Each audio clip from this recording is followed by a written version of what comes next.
August 2023 became the beginning of a tragedy that would shatter the Sinclair family, as the once idyllic home turned into a place of unspeakable horror.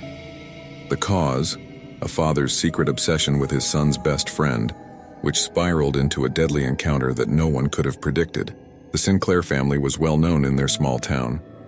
David Sinclair, 50 years old, was a successful businessman, running a company that had been in his family for generations. He was admired by many for his charm and generosity.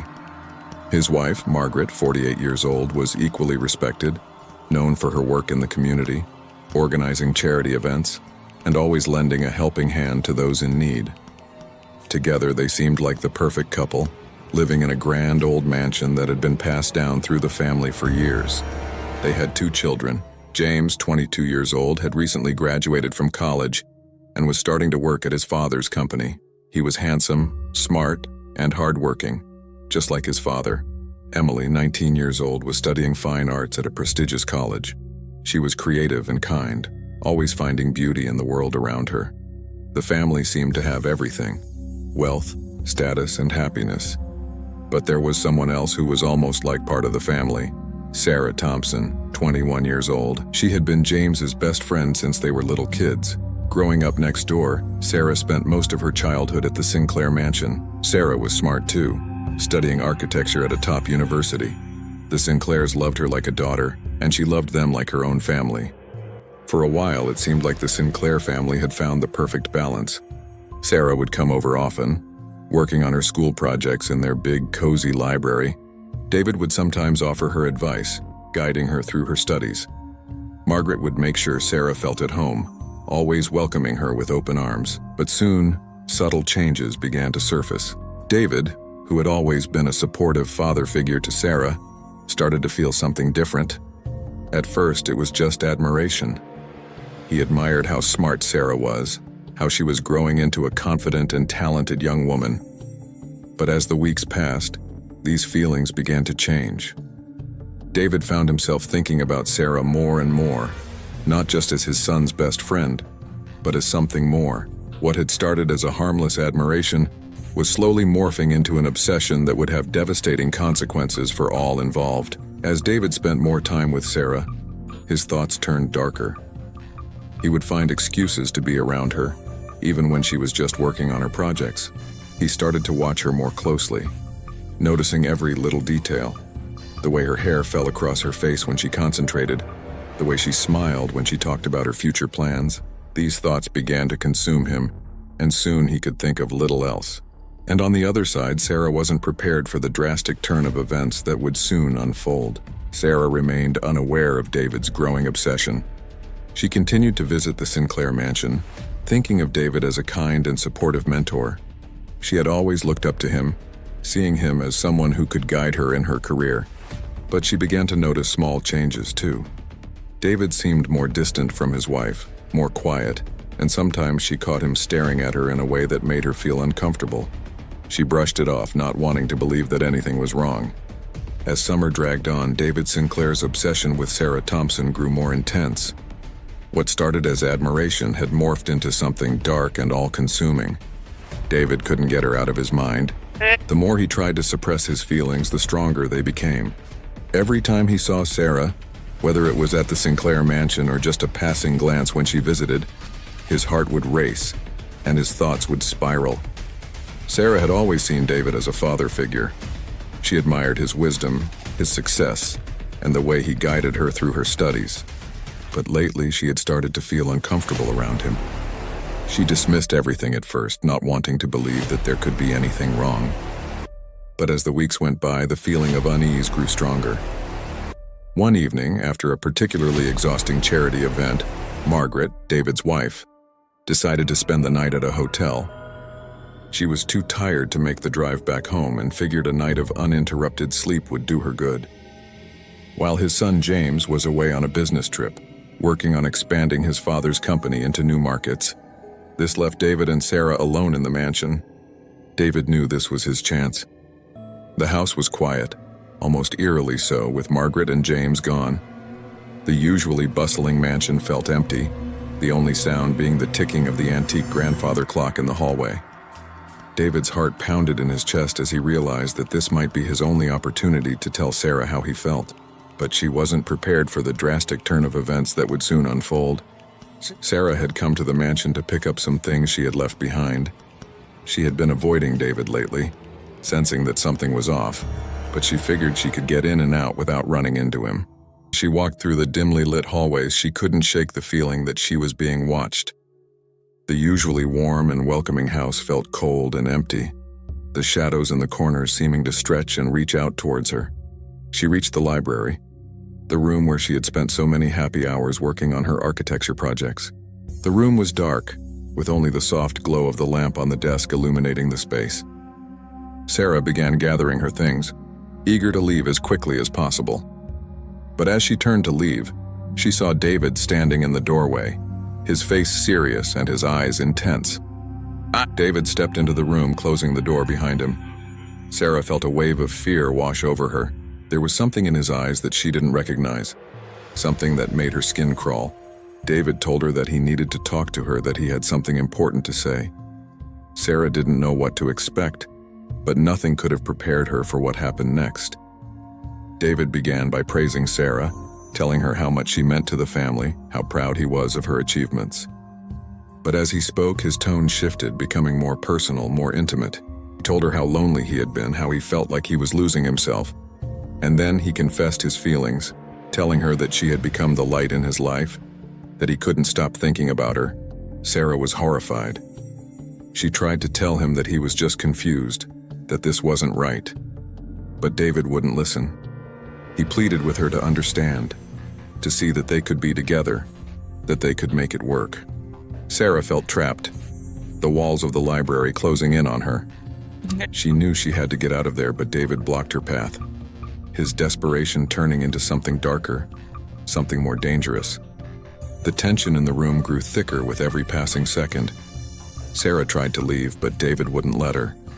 Panic set in as she realized just how dangerous the situation had become. David, consumed by his obsession and unable to accept Sarah's rejection, snapped. He couldn't bear the thought of losing her, of being alone again. In a moment of madness, he lashed out. Sarah, in her desperation, pushed David away. He stumbled backward, tripping over the edge of the rug and hitting his head on the sharp corner of a table. David fell to the floor, unconscious, blood trickling from the wound on his head.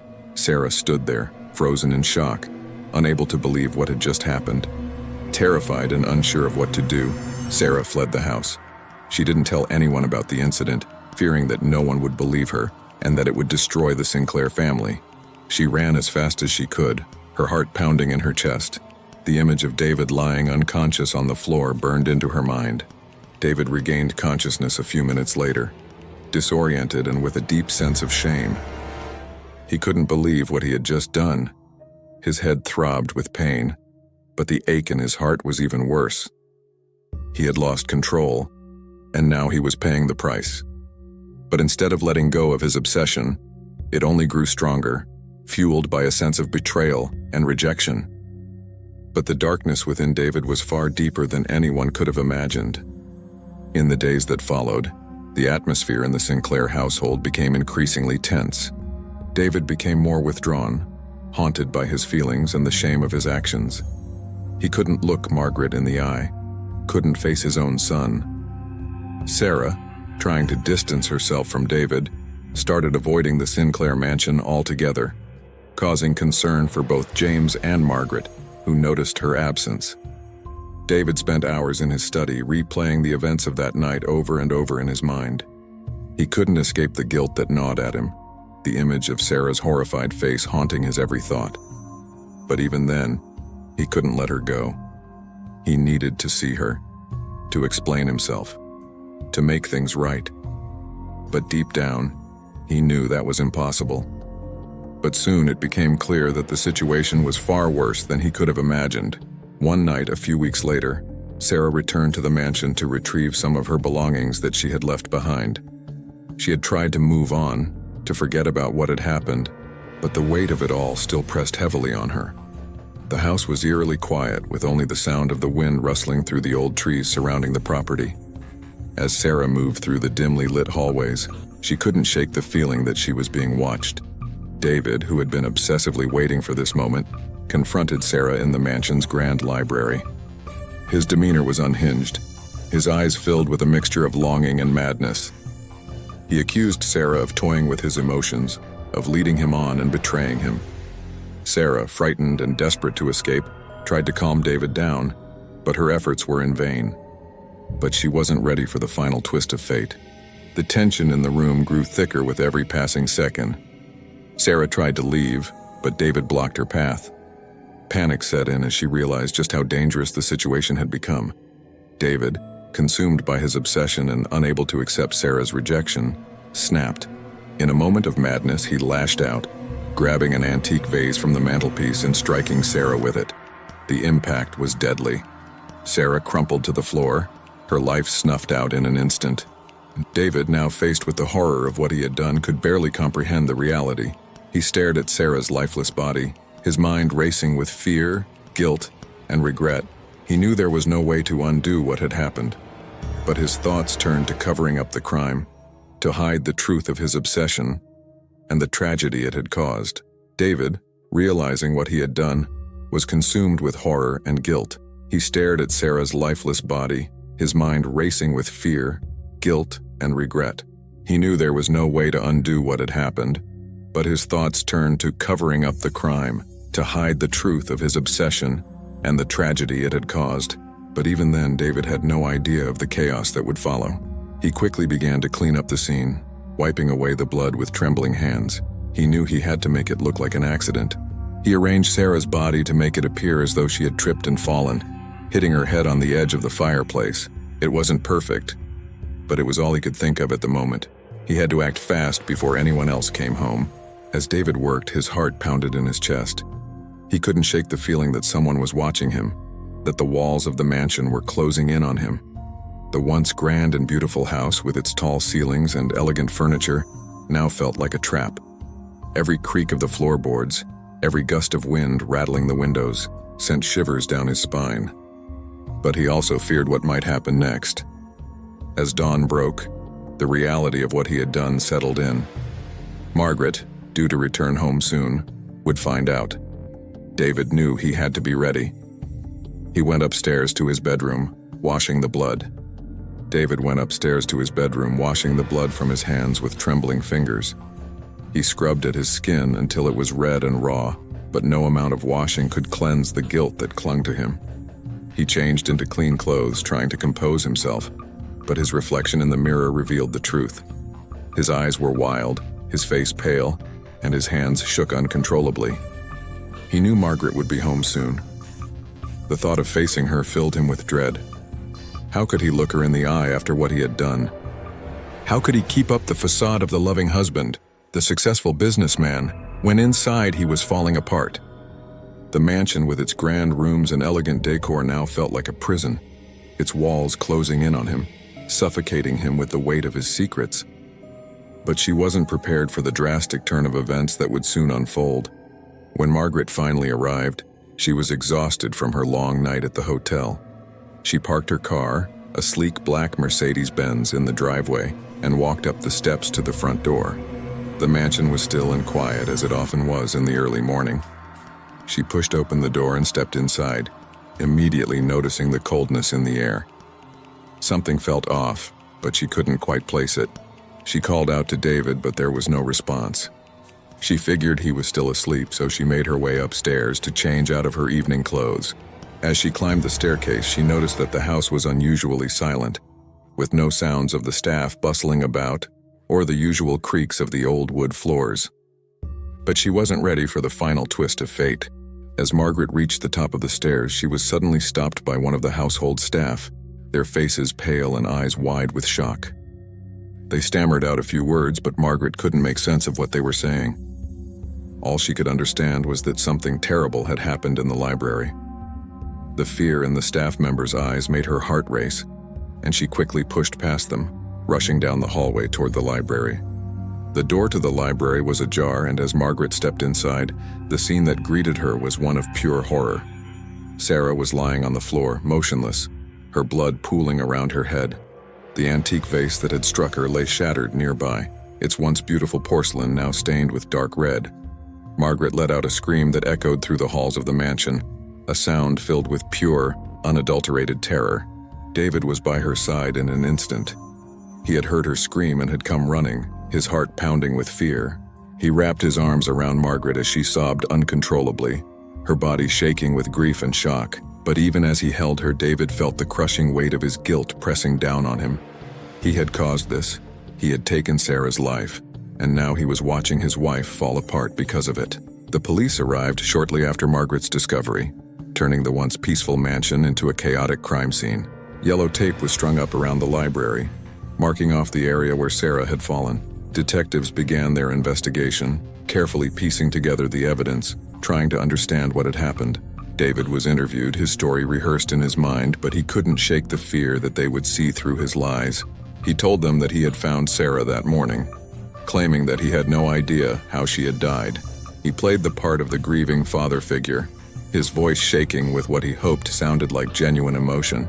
Margaret, still in shock, could barely speak, her mind struggling to process the horror of what she had seen.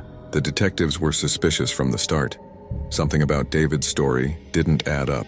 The way Sarah was lying, the position of the vase, it all seemed too staged, too convenient. They began to dig deeper, asking more questions, probing for inconsistencies. David felt the pressure mounting, his carefully constructed facade beginning to crack. Meanwhile, James, who had been away on a business trip, was devastated when he received the news. Sarah had been his best friend, someone he had known his entire life. The thought of her being gone was unbearable. As he grieved, memories began to surface. Moments when he had noticed his father acting strangely around Sarah, the way David would linger when she was around, the way he would ask about her even when she wasn't there. But James wasn't prepared for the truth he was about to uncover. Determined to find out what had really happened, James began his own investigation. He looked through Sarah's belongings, searching for any clue that might explain her death. That's when he found Sarah's journal, hidden at the bottom of her bag. As he read through the pages, his heart sank. Sarah had written about how uncomfortable she had been around David, how she had started to avoid him because of the way he looked at her, the way he had begun to invade her personal space. James couldn't believe what he was reading. The man he had looked up to his entire life, his own father, was the reason Sarah had been so fearful. The thought that David could have been involved in Sarah's death made James feel sick to his stomach, but he knew he had to take the journal to the police, no matter how much it hurt. The darkness within David was far deeper than anyone could have imagined. The detectives took James's evidence seriously, and with this new information, they began to focus their investigation on David. They searched the mansion again, this time looking for any sign that David might have been involved in Sarah's death. What they found was chilling. Hidden in David's study was a collection of photos of Sarah, taken without her knowledge. They found emails David had written to Sarah but never sent, revealing the depth of his obsession. The evidence was damning, and David knew it. He was cornered, and there was no way out. But even then, David had no idea of the chaos that would follow. As the police closed in on him, David became increasingly unstable. The guilt, the fear, the knowledge that his secret was about to be exposed, it was too much for him to bear. He couldn't live with the shame, couldn't face the consequences of his actions. In his desperation, David made a final, terrible decision. One night, as Margaret and James slept, David took his own life, leaving behind a note confessing everything. When Margaret and James found the note, their world shattered. The man they had loved and trusted had betrayed them in the worst possible way. The Sinclair family, once admired by all, was now the center of a tragedy that would haunt them forever. The town, once quiet and peaceful, was now consumed by the scandal. The Sinclair mansion, once a symbol of success and happiness, was now a place of darkness and death. The story of David Sinclair and Sarah Thompson would be told for years to come, a cautionary tale of how obsession can destroy everything in its path.